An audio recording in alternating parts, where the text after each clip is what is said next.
Você já assistiu a um filme de terror que te deixou acordado a noite inteira, suando frio só de lembrar? Pois é.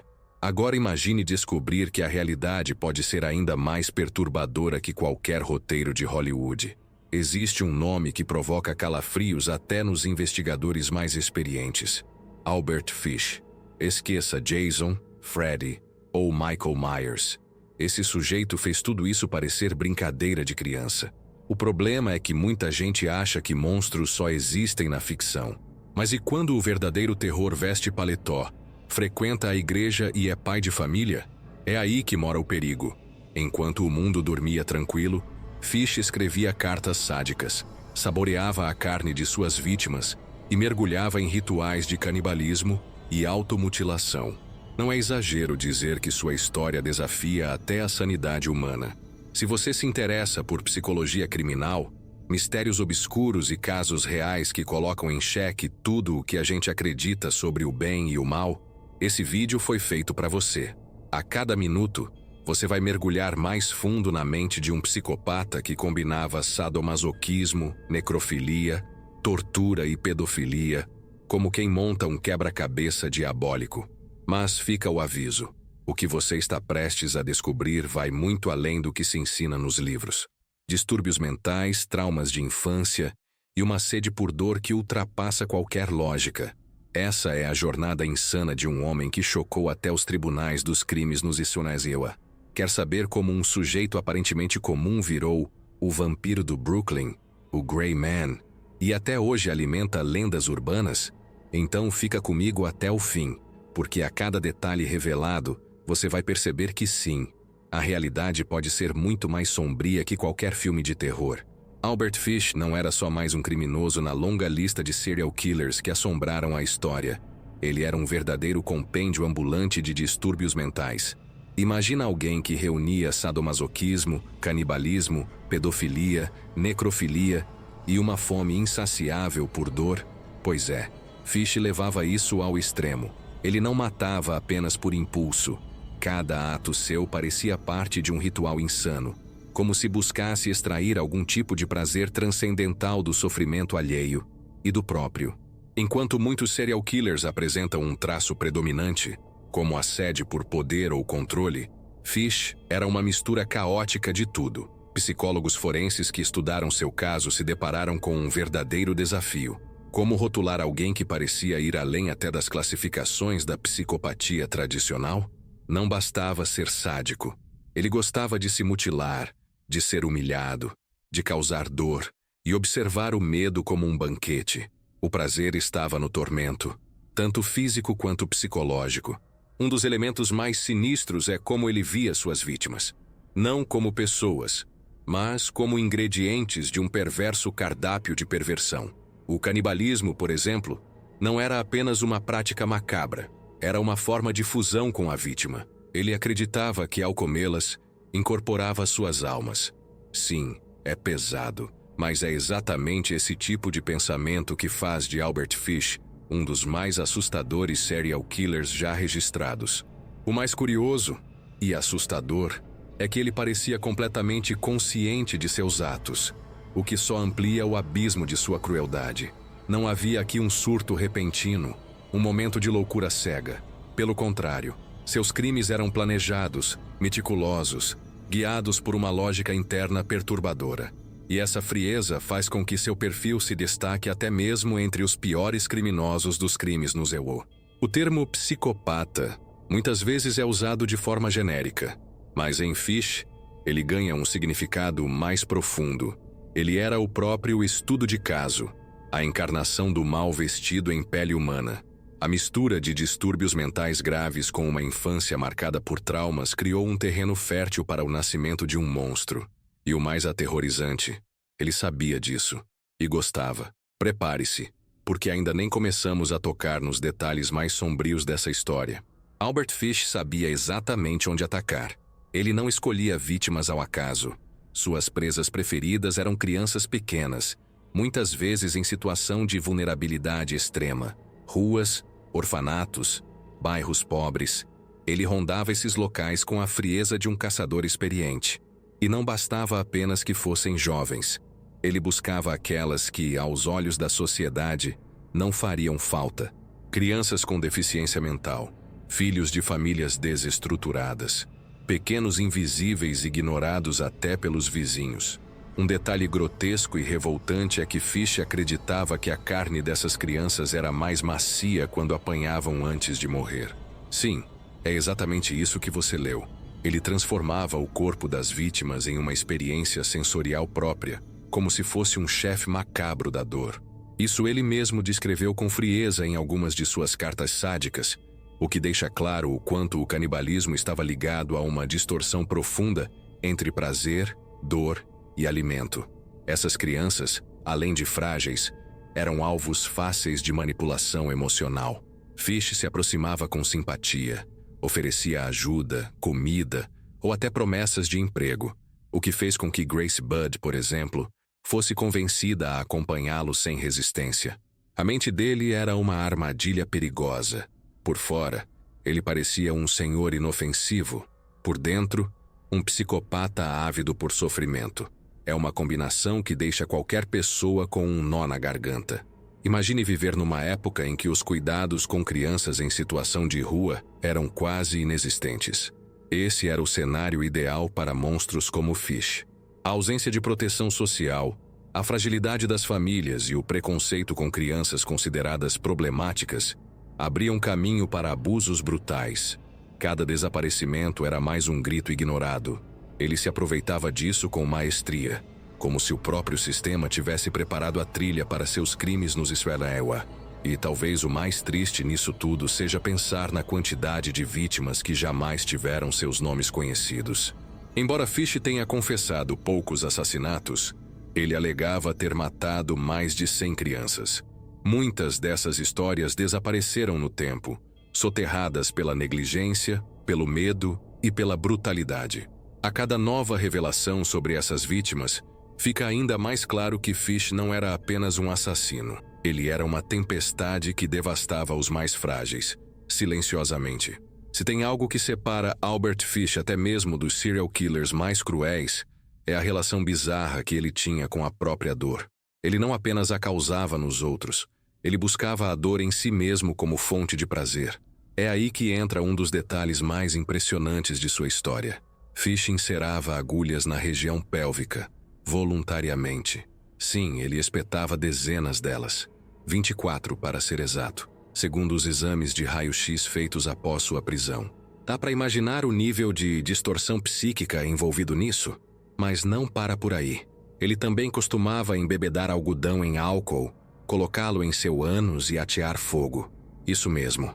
Era uma espécie de ritual privado de tortura, onde o limite entre prazer e dor simplesmente deixava de existir. Esse comportamento reflete um sadomasoquismo extremo, que ultrapassa qualquer fetiche conhecido e entra no território do autossacrifício doentio. Um corpo marcado por cicatrizes, perfurações e queimaduras era o reflexo físico do inferno que ele carregava na alma. Esse tipo de automutilação não era ocasional. Era frequente, metódico, quase religioso. Ele fazia isso de forma repetida, como se cada sessão fosse uma oração tortuosa a uma divindade sombria. Alguns especialistas em psicologia criminal associam esse padrão a traumas profundos da infância, que se manifestam através da dor como uma forma de punição e recompensa ao mesmo tempo. Fish parecia buscar redenção e castigo na mesma medida, algo que poucos conseguem sequer começar a compreender. Curiosamente, essas práticas davam a ele uma falsa sensação de controle. Enquanto ele se torturava, sentia-se dono de si. Era como se dissesse: ninguém pode me ferir mais do que eu mesmo. Isso mostra como o psicopata por trás dos assassinatos também era movido por uma culpa interna distorcida. Não que isso o redima, pelo contrário. Ele não via suas vítimas como seres humanos, mas como peças no seu teatro doentio de dor e domínio. A automutilação era só mais uma camada desse caos. E aqui está o ponto mais insano. Fish se orgulhava disso. Em vez de esconder, ele falava com naturalidade sobre esses atos, como se contasse que estava tomando café da manhã. Ele escreveu sobre isso nas suas cartas sádicas, dando detalhes que beiram o insuportável. Tudo isso mostra o quanto seu universo pessoal era governado pela dor, recebida ou infligida. E é aí que o abismo psicológico se escancara. Não era só sobre matar, era sobre sentir tudo ao extremo. Imagine perder um filho de forma misteriosa e, anos depois, receber uma carta detalhando não só o assassinato, mas o canibalismo praticado com o corpo da criança.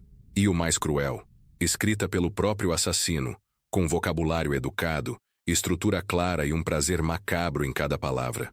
Esse era Albert Fish. Ele não apenas matava, ele queria prolongar o sofrimento das famílias, estendendo o trauma como se fosse parte essencial do espetáculo doentio que criava. A carta enviada à família Budd, por exemplo, é uma das mais infames da história criminal. Nela, Fish descreveu com riqueza de detalhes como atraiu Gracie Budd, o que fez com ela e até como cozinhou partes de seu corpo. Ele escreveu que levou 9 dias para consumir a carne da menina. Isso não é só sadismo, é uma tentativa de eternizar o crime, de marcar a alma dos pais de Gracie com um sofrimento que jamais cicatrizaria. A mente por trás disso sabia exatamente onde atingir. Essa prática vai além do crime físico. Ela é um tipo de tortura psicológica, calculada e cruel.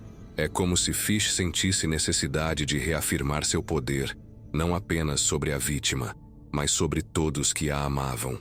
As cartas sádicas funcionavam como um espelho da sua psicopatia, meticulosas, sem emoção, como se ele estivesse descrevendo uma receita culinária.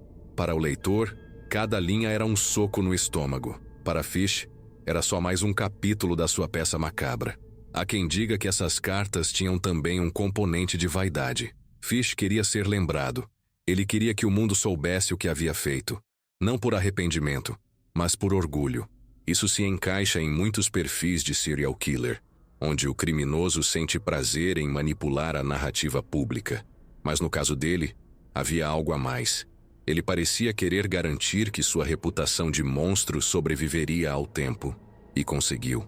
Basta ver o impacto dessas cartas até hoje. É importante perceber como isso revela uma manipulação emocional absurda. Ele não apenas seduzia suas vítimas com promessas falsas, mas também dilacerava os laços familiares após o crime. Não havia remorso, havia cálculo, uma frieza tão intensa que transformava palavras em armas. Com essas cartas, Fish não matava só uma vez. Ele matava de novo, e de novo, e de novo, a cada parágrafo, a cada vírgula. Uma das coisas mais perturbadoras em Albert Fish é que, olhando de fora, ele parecia um homem comum. Mais que isso, parecia um pai de família respeitável, daqueles que poderiam ser vizinhos de qualquer um. Era casado, teve 6 filhos, frequentava a igreja e era visto com bons olhos por quem não sabia o que se escondia por trás daquele semblante sereno. Essa máscara social bem construída é um dos elementos mais traiçoeiros em casos de psicopatia profunda. Essa dualidade é um prato cheio para quem estuda psicologia criminal. Afinal, como é possível que alguém pratique canibalismo, pedofilia, necrofilia e sadomasoquismo e ainda assim mantenha uma vida aparentemente normal? O segredo está na frieza emocional. Fish conseguia se dissociar completamente de seus crimes. Era como se vivesse 2 vidas. De dia, o senhor calmo e prestativo. À noite, ou quando ninguém olhava, o Gray Man, o verdadeiro vampiro do Brooklyn, emergia. O mais inquietante é que essa imagem de bom homem dificultava muito sua detecção. Afinal, quem suspeitaria de um idoso franzino, com um jeito educado, que lia a Bíblia e cuidava dos filhos? O próprio fato de ele ter sido casado e ser pai de 6 já derruba aquela ideia de que todo psicopata é um solitário estranho. Fish manipulava a percepção das pessoas com habilidade. Sua vida doméstica era o disfarce perfeito para seus crimes no Zilariuá, um palco bem montado para encobrir um pesadelo. E o contraste entre sua imagem pública e seus atos secretos só aumenta o terror que sua história provoca. É o tipo de revelação que faz a gente questionar até as pessoas mais próximas. Será que conhecemos realmente quem está ao nosso redor? O caso de Fish mostra que os maiores monstros nem sempre rugem. Às vezes eles sussurram, seguram sua mão e sorriem. E esse sorriso é o que mais assusta. porque engana. Essa capacidade de manter a aparência reforça uma das características centrais da psicopatia: a falta total de empatia, mascarada por uma inteligência social refinada. Fish não precisava ser violento em público. Bastava encantar, fingir, adaptar-se. E ele fazia isso com maestria. Sua máscara social não era apenas uma proteção, era uma ferramenta ativa de caça. E enquanto todos olhavam para o pai amoroso, o assassino ria por dentro. Uma das coisas mais perturbadoras em Albert Fish é que, olhando de fora, ele parecia um homem comum. Mais que isso, parecia um pai de família respeitável, daqueles que poderiam ser vizinhos de qualquer um. Era casado, teve 6 filhos, frequentava a igreja e era visto com bons olhos por quem não sabia o que se escondia por trás daquele semblante sereno. Essa máscara social bem construída é um dos elementos mais traiçoeiros em casos de psicopatia profunda. Essa dualidade é um prato cheio para quem estuda psicologia criminal. Afinal, como é possível que alguém pratique canibalismo, pedofilia, necrofilia e sadomasoquismo e ainda assim mantenha uma vida aparentemente normal? O segredo está na frieza emocional. Fish conseguia se dissociar completamente de seus crimes. Era como se vivesse 2 vidas. De dia, o senhor calmo e prestativo. À noite, ou quando ninguém olhava, o Gray Man, o verdadeiro vampiro do Brooklyn, emergia. O mais inquietante é que essa imagem de bom homem dificultava muito sua detecção. Afinal, quem suspeitaria de um idoso franzino, com jeito educado, que lia a Bíblia e cuidava dos filhos? O próprio fato de ele ter sido casado e ser pai de 6 já derruba aquela ideia de que todo psicopata é um solitário estranho.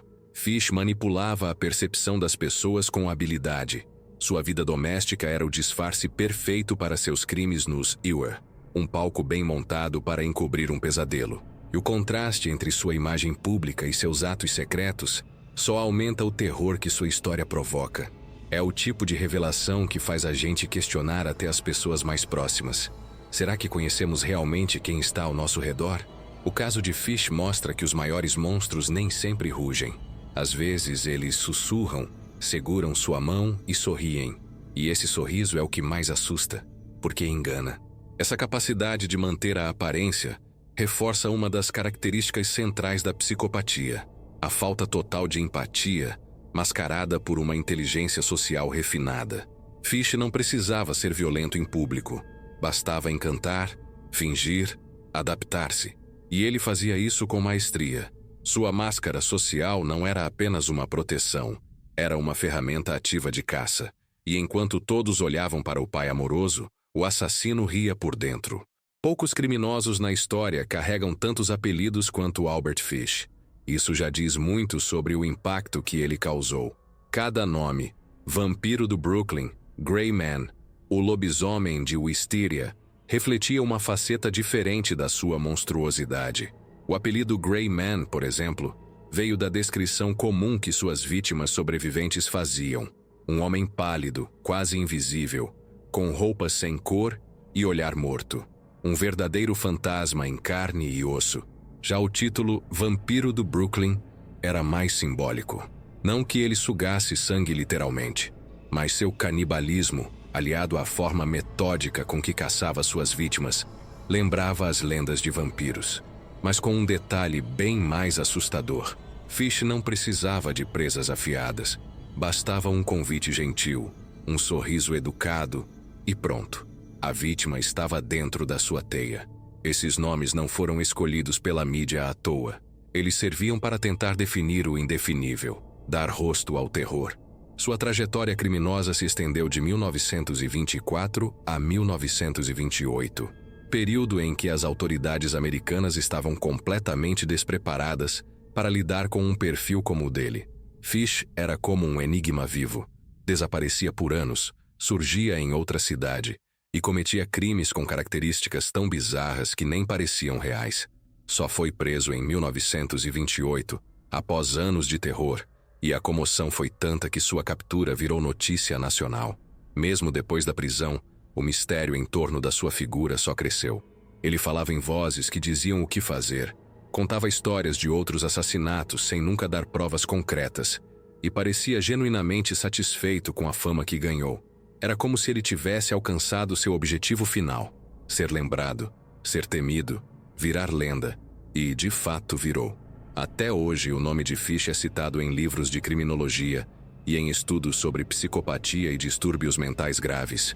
O mais desconcertante disso tudo é perceber que Fish não era apenas um criminoso. Ele era um símbolo, uma figura que, a cada novo apelido, ganhava uma nova camada de mitologia. Mas, ao contrário dos monstros de cinema, ele existiu.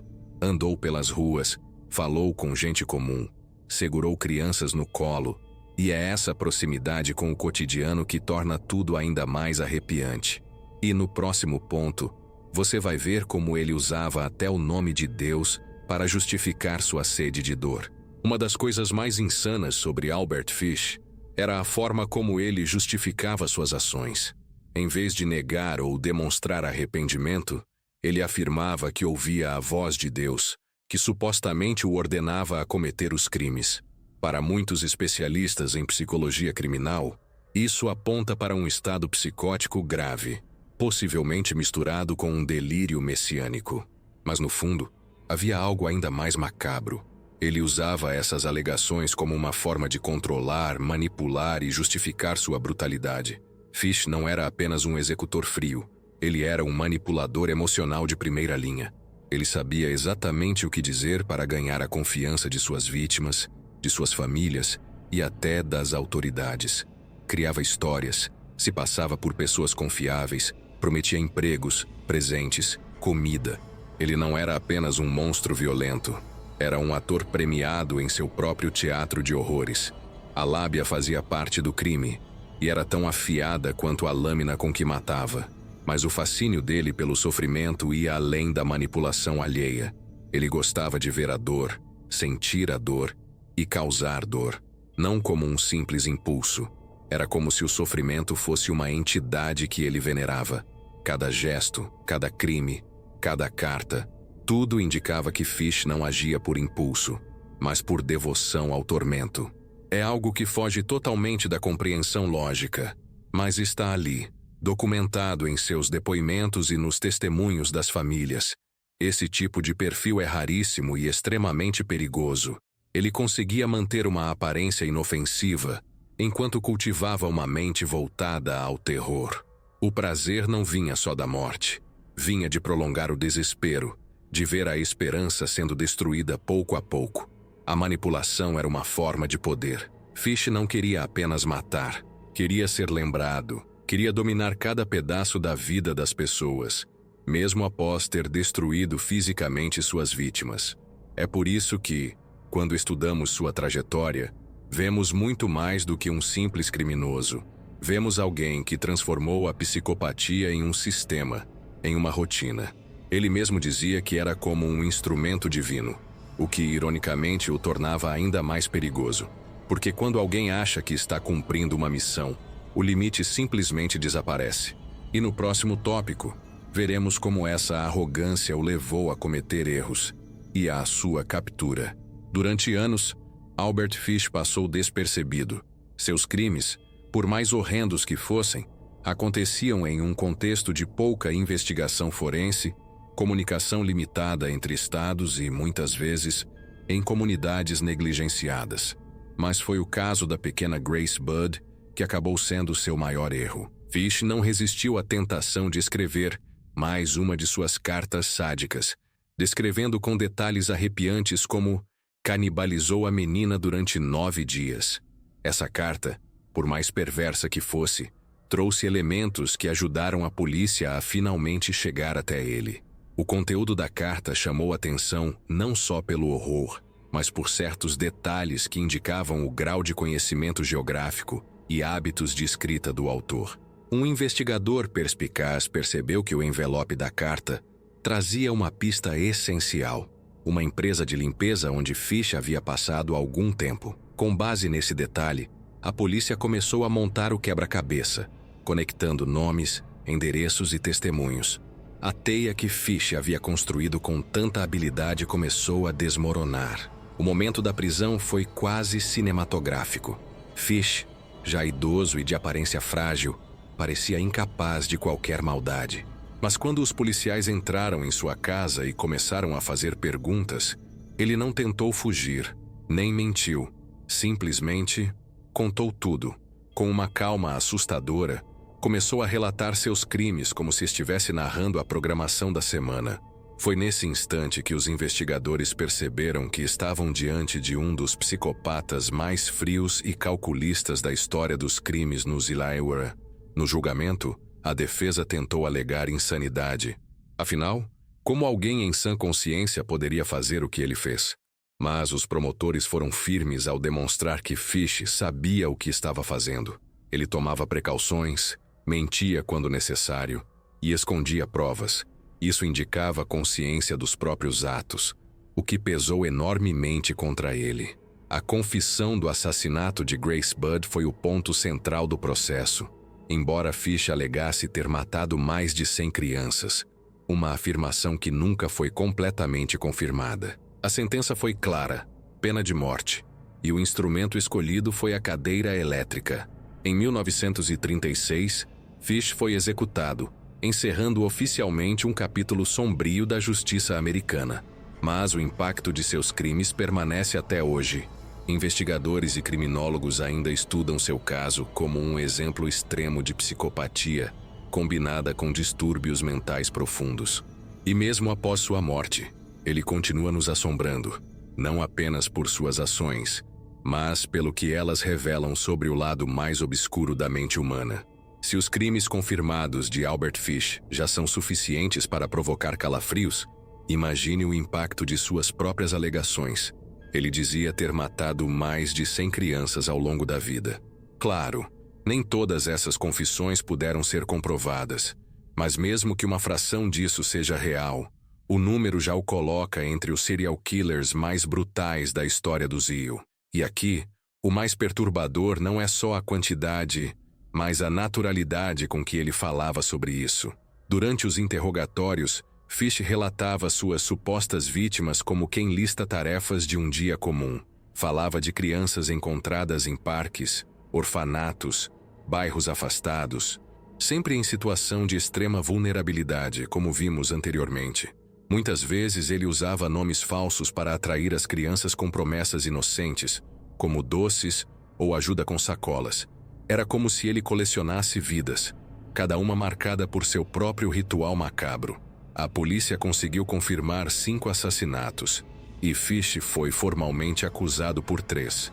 Mas as investigações esbarravam na falta de registros, no desaparecimento de corpos e na precariedade dos sistemas da época. Além disso, ele se movia com facilidade entre cidades e estados, o que dificultava ainda mais o rastreio. O fato é que, mesmo após sua prisão, muitas famílias nunca descobriram o destino de seus filhos.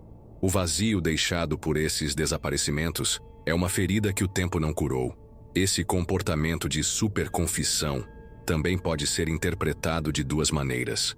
Ou Fish realmente cometeu todos esses crimes, ou ele aumentava os números para manter sua imagem monstruosa viva. Lembra da manipulação emocional que falamos? Isso também se aplica aqui. Ele sabia que quanto mais chocante fosse sua história, mais poder ele teria sobre o imaginário popular. E convenhamos, funciona. Até hoje o nome dele arrepia quem se interessa por casos de psicopatia e distúrbios mentais. E mesmo que parte dessas alegações seja mentira, elas ajudam a pintar o retrato completo do monstro que ele foi. Porque não basta olhar para os fatos confirmados. É preciso encarar também o impacto psicológico e simbólico que Fish causou. Cada criança sem nome mencionada por ele representa não só uma possível vítima, mas uma sombra. E essas sombras, infelizmente, ainda pairam sobre muitos lares. E como se não bastasse tudo isso, o corpo dele ainda escondia horrores físicos. Quando Albert Fish foi preso e passou por exames médicos, os profissionais não estavam preparados para o que encontraram. Ao fazerem uma radiografia de sua região pélvica, descobriram 24 agulhas de costura profundamente inseridas, algumas há tanto tempo que haviam enferrujado. E o mais assustador, Ele as colocou ali voluntariamente, como parte dos seus rituais de automutilação e prazer na dor. Não era um acidente, nem um castigo imposto por alguém. Era uma escolha, um ato deliberado de tortura consigo mesmo. Essas agulhas variavam em profundidade. Algumas estavam incrivelmente próximas de órgãos vitais, o que tornava qualquer movimento um risco de perfuração interna. Mas Fish não parecia se importar. Na verdade, relatava com orgulho o que havia feito, como se fosse uma espécie de troféu pessoal. Isso não só revela o grau extremo do seu sadomasoquismo, mas também mostra como o sofrimento físico fazia parte integral da sua identidade. Ele não era apenas o que causava dor, era também quem a buscava. Esse tipo de comportamento é raríssimo até mesmo entre os perfis mais severos de psicopatia. A automutilação de Fish era ritualística e simbólica. As agulhas eram, para ele, instrumentos de prazer, penitência e controle. E ao mantê-las dentro do próprio corpo, ele literalmente carregava a dor consigo o tempo inteiro. Era como se cada passo que desse fosse acompanhado por uma lembrança ardente do seu vício em sofrimento. Isso ajuda a explicar por que seu caso é estudado até hoje em cursos de psicologia criminal. A ciência médica também ficou intrigada com esse detalhe. Médicos legistas e psiquiatras tentaram entender como ele conseguia conviver com esse nível de dor crônica sem colapsar fisicamente. E a resposta parecia ser a mais bizarra possível. Fish gostava. Seu cérebro, condicionado por anos de abuso e trauma, havia desenvolvido um sistema de recompensa alterado. Para ele, o que era intolerável para qualquer ser humano comum era motivo de satisfação. E assim, ele andava com o próprio tormento cravado no corpo. Esse dado, que por si só já seria suficiente para chocar, torna-se ainda mais perturbador quando pensamos nele como símbolo. As agulhas não eram só um detalhe médico, eram a metáfora viva de quem Albert Fish era. Alguém que escolheu a dor, se alimentou dela e a transformou em estilo de vida. E ainda tem mais, porque uma dessas dores o acompanhou de forma literal até o fim de sua vida, inclusive na hora da execução. O assassinato de Gracie Budd não foi apenas um dos crimes mais cruéis cometidos por Albert Fish. Foi também o mais revelador sobre sua mente. Segundo ele mesmo descreveu numa de suas cartas sádicas, levou 9 dias para consumir o corpo da menina. 9 dias. Isso não foi um impulso, não foi uma reação imediata. Foi uma execução ritual, lenta, cuidadosamente planejada, marcada por canibalismo, sadismo e prazer prolongado. O sofrimento da família não terminou com o desaparecimento. Estava apenas começando. Fish detalhou como cozinhava partes do corpo de Grace, descrevendo texturas, sabores e sensações com uma frieza que deixaria Hannibal Lecter no chinelo. Não se tratava apenas de se alimentar. Era um verdadeiro culto ao sofrimento transformado em refeição. Ele dizia que comia os pedaços devagar, como se quisesse estender o máximo possível a conexão com a vítima. Cada mordida, segundo ele, era parte de um processo quase espiritual, onde a carne era meio e o tormento, o fim. Esse tipo de comportamento não tem paralelo comum nem mesmo entre serial killers.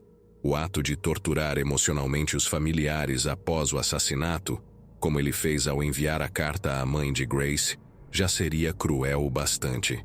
Mas adicionar o elemento do tempo, da repetição, da ritualização, isso ultrapassa qualquer noção de brutalidade que se conheça no campo da criminologia. É como se Fish tivesse prazer não só na morte, mas em prolongar a presença do mal em cada detalhe. Durante as investigações, esse relato foi fundamental para a sua condenação. Ninguém inventaria algo tão específico e revoltante. Cada palavra daquela carta foi como uma faca cravada na alma da família Budd, e ao mesmo tempo, serviu como confissão oficial. Fish não demonstrava arrependimento. Pelo contrário, parecia satisfeito com o resultado. A descrição do processo canibal parecia até ensaiada. Mais do que um psicopata, ele se via como um artista do sofrimento. E o mais chocante disso tudo é saber que, enquanto ele se deliciava com cada parte do corpo de Grace, o mundo ao seu redor continuava normal. Pessoas sorriam nas ruas, Crianças brincavam nos parques, e ninguém fazia ideia do que estava acontecendo naquela casa. Fish não era apenas um assassino. Ele era o monstro que transformou a dor alheia em celebração pessoal. E agora que chegamos ao fim dessa jornada pelos horrores de Albert Fish, depois de conhecer cada detalhe sombrio da trajetória de Albert Fish, fica impossível sair ileso. A mente humana, quando corrompida, pode se tornar o lugar mais perigoso do mundo. Mas a grande pergunta que fica é: o que podemos fazer com esse conhecimento? Ignorar? Se chocar e seguir em frente? Ou transformar esse impacto em vigilância, empatia e, acima de tudo, consciência? Quantas vezes você já ignorou um pedido de ajuda, uma criança em situação de vulnerabilidade, ou mesmo sinais de sofrimento psicológico em alguém próximo?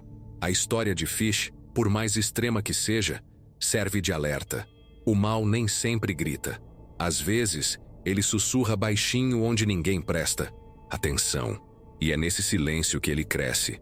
A prevenção, o cuidado com a saúde mental e a atenção às nossas crianças são armas poderosas que temos à disposição. E o que você vai fazer com isso agora? Vai apenas guardar essa história como uma lenda urbana perturbadora? Ou vai refletir sobre o poder do ambiente, da educação, dos traumas e da nossa responsabilidade coletiva? Lembre-se, monstros como Fish não surgem do nada. Eles nascem em ambientes quebrados, ignorados por sistemas falhos e por olhares distraídos. Se esse conteúdo mexeu com você de alguma forma, se te fez pensar, se abriu seus olhos ou até se te causou incômodo, então já cumprimos uma parte do objetivo. Mas isso é só o começo. Tem muito mais por trás dos rostos aparentemente normais, muito mais histórias reais que superam qualquer ficção. E é por isso que eu te convido a fazer parte dessa jornada de conhecimento e consciência. Inscreva-se no canal, ative o sininho das notificações e compartilhe esse vídeo com quem você acha que precisa enxergar além do que os olhos mostram. Porque entender o mal é o primeiro passo para impedi-lo.